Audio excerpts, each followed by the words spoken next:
নমস্কার বন্ধুরা, আজকের ভিডিওতে আমরা ভগবান বিষ্ণুর 10 অবতার সম্পর্কে আলোচনা করব। প্রতিটি অবতার কিভাবে ধর্ম রক্ষা করেছেন তা সংক্ষেপে জানব। এই পৃথিবী যখনই পাপের ভারে ভরে উঠেছে, তখনই নানা অবতার রূপ ধারণ করে যুগে যুগে আবির্ভূত হয়েছেন নারায়ণ। চলুন জেনে নিই বিষ্ণুর 10 অবতারের আশ্চর্য কাহিনী।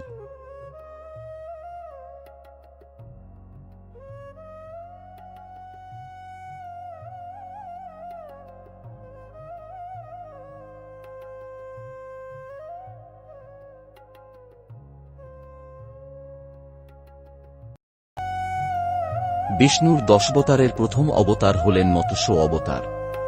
পুরাণ অনুযায়ী পৃথিবীর প্রথম মানুষ মনুকে এক বিপর্যয়ের হাত থেকে রক্ষা করতে ভগবান বিষ্ণুকে মৎস্য রূপে আবির্ভূত হতে হয়েছিল। তাঁর শরীরের উপরের অংশ ছিল পুরুষ মানুষের মতো, নিচের অংশ ছিল মাছের মতো।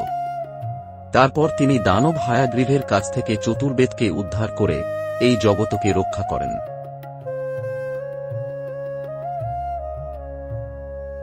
ভগবান বিষ্ণুর 10 অবতারের দ্বিতীয় অবতার হলেন কূর্ম অবতার।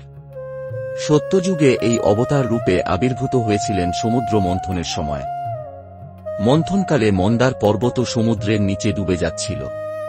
তাই সেই সময় বিষ্ণু কূর্ম অবতার রূপে অর্থাৎ কচ্ছপের রূপ নিয়ে মন্দার পর্বত পৃষ্ঠে ধারণ করেন তিনি। এর ফলে দেবতা ও দানবদের মিলিত শক্তিতে সমুদ্র মন্থন করা সম্ভব হয় এবং অমৃত উঠে আসে।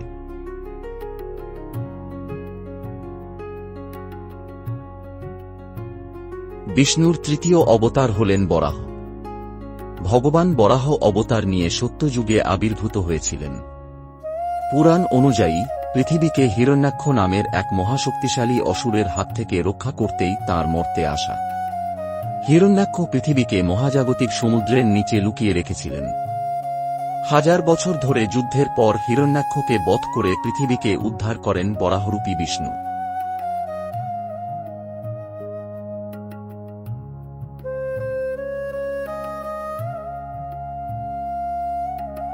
ভগবান বিষ্ণুর 10 অবতারের চতুর্থ অবতার হলেন নৃসিংহ অবতার। সত্যযুগের এই অবতার দেহ মানুষের মতো আর মাথা সিংহের মতো। হিরণ্যাক্ষের ভাই হিরণ্যকশিপুকে দমন করতে তিনি আবির্ভূত হন। তাঁর অত্যাচারে যখন পুত্র বিষ্ণুভক্ত প্রহ্লাদের জীবন সংশয় হয়, তখনই নৃসিংহরূপী বিষ্ণু বিনাশ ঘটান হিরণ্যকশিপুর।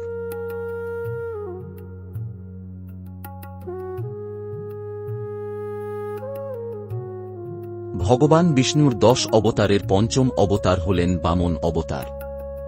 বটুক ব্রাহ্মণের রূপ ধারণ করে মর্তে আবির্ভূত হয়েছিলেন। প্রহ্লাদের নাতি ছিলেন বলি রাজা। গোটা স্বর্গ ও মর্ত অধিকার করে ফেলেছিলেন বলি। অসুর অধিপতি বলি যজ্ঞের আয়োজন করলে ভগবান বিষ্ণু সেখানে বামন অবতার রূপে আবির্ভূত হয়ে 3 পা রাখার মতো জমি চান। বলি ছিলেন অতি দানী, তিনি সেই সময় দিতে প্রস্তুত হয়ে যান। তারপর বামনদেব 1 পা স্বর্গে, অন্য পা মর্তে রাখেন, আর তাঁর পেট চিরে তৃতীয় 1 পা বেরিয়ে রাখার জায়গা চাইলে বলি তাঁর মাথা পেতে দেন, যার ফলে বলি পাতালে প্রবেশ করেন আর বিষ্ণুর স্তব করতে থাকেন। তখন প্রহ্লাদ তাঁর কষ্ট সহ্য করতে না পেরে তাঁর মুক্তি চান। তখন ভগবান বিষ্ণু তাঁকে মুক্তি প্রদান করেন।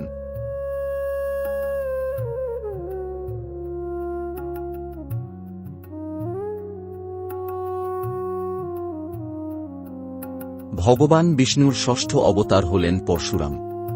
তিনি ছিলেন ত্রেতা ও দাপর যুগ মিলিয়ে ব্রাহ্মণ যমদগ্নি ও ক্ষত্রিয় রেণুকার পুত্র। পরশুরাম কঠোর তপস্যা করে ভগবান শিবের থেকে যুদ্ধবিদ্যা শেখেন। তিনি ছিলেন অত্যন্ত তেজস্বী ও প্রথম যোদ্ধা সন্ত। সহস্রকবচ অসুরকে নিধন করতে তাঁর মর্তে আবির্ভাব। সমুদ্রের হাত থেকে তিনি মালাবার ও কোঙ্কণ উদ্ধার করেছিলেন।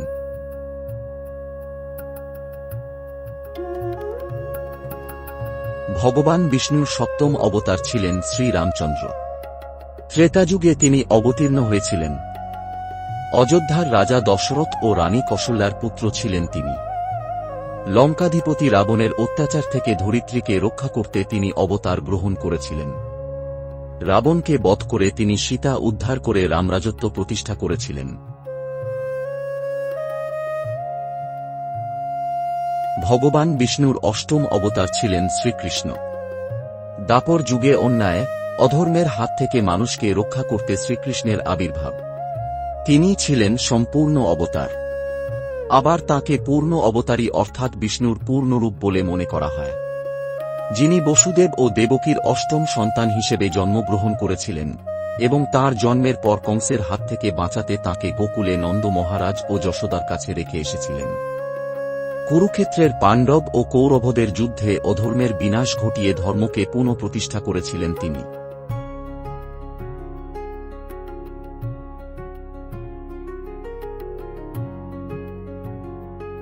ভগবান বিষ্ণুর নবম অবতার ছিলেন বুদ্ধ অবতার।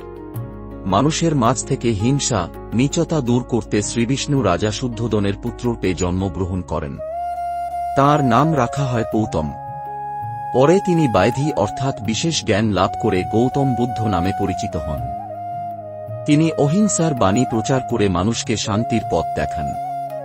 তার ধর্মের মূল কথা ছিল জীবসেবা এবং অহিংসা পরম ধর্ম।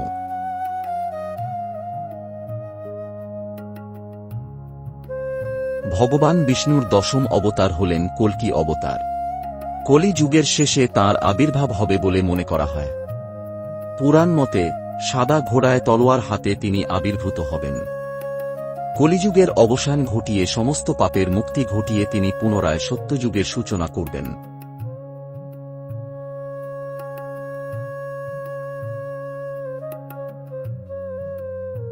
এভাবেই ভগবান বিষ্ণু অবতীর্ণ হয়েছেন নানান অবতার নিয়ে জীবের কল্যাণ সাধন করতে।